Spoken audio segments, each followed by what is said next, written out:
সুপ্রিয় দর্শক, আসসালামু আলাইকুম।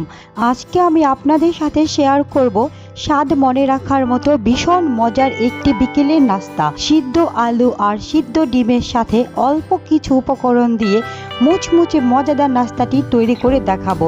তাহলে আর কথা না বাড়িয়ে রেসিপি শুরু করা যাক। প্রথমে একটি মিক্সিং বলে নিয়ে নেব দুটি বড় সাইজের সিদ্ধ আলু, সাথে দিয়ে দিব একটি ডিমটাকে আমি কুচি করে কেটে নিয়েছি। এখন দিয়ে দিচ্ছি 1 চা চামচ লবণ, হাফ চা চামচ মরিচের গুঁড়ো, 1 টেবিল চামচ পরিমাণ মতো ধনিয়া পাতা, একটি চাট মশলা। এখন হাত দিয়ে উপকরণগুলো খুব ভালোভাবে মিশিয়ে নেব।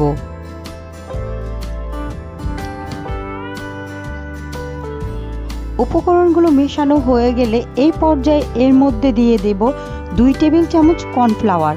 এখন আবারও কর্নফ্লাওয়ার এবং আলু আর ডিমের মিশ্রণটি খুব ভালোভাবে মিশিয়ে নেব। এখন মেশানো হয়ে গেছে, হাতটাকে একটু পরিষ্কার করে এখন অল্প পরিমাণ ডো হাতে নিয়ে এইভাবে গোল করে তারপর একটু চারকোনাভাবে চতুর্ভুজের মতো একটি শেপ দিয়ে নেব। দেখুন আমি ঠিক এইভাবে তৈরি করেছি। এইভাবে একে একে আমি সবগুলো নাস্তা তৈরি করে নিয়েছি। এখানে নিয়েছি একটি মিক্সিং বোলে একটি ডিম এবং সামান্য অল্প পরিমাণ লবণ দিয়ে ডিমটাকে খুব ভালোভাবে ফেটিয়ে নিয়েছি। এখন একটি নাস্তা এই ডিমের মধ্যে খুব ভালোভাবে মিশিয়ে নিয়েছি।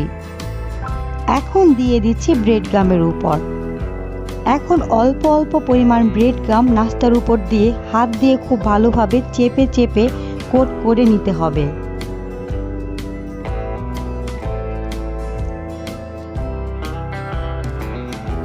এইভাবে আমি সবগুলো নাস্তা কোট করে নিয়েছি।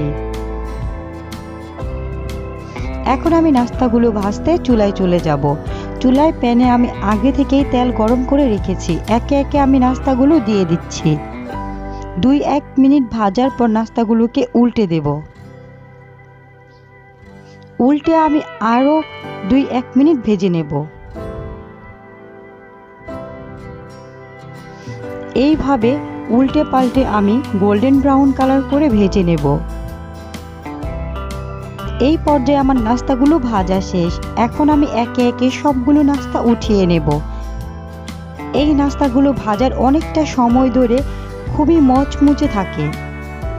নাস্তাগুলো ছোট থেকে বড় সকলেই পছন্দ করবে। আশা করব আমার আজকের রেসিপি আপনাদের কাছে খুবই সহজ ও ভালো লেগেছে। রেসিপি ভালো লেগে থাকলে প্লিজ আমার চ্যানেলটি সাবস্ক্রাইব করে রাখবেন। আজকে এ পর্যন্তই। আল্লাহ হাফেজ।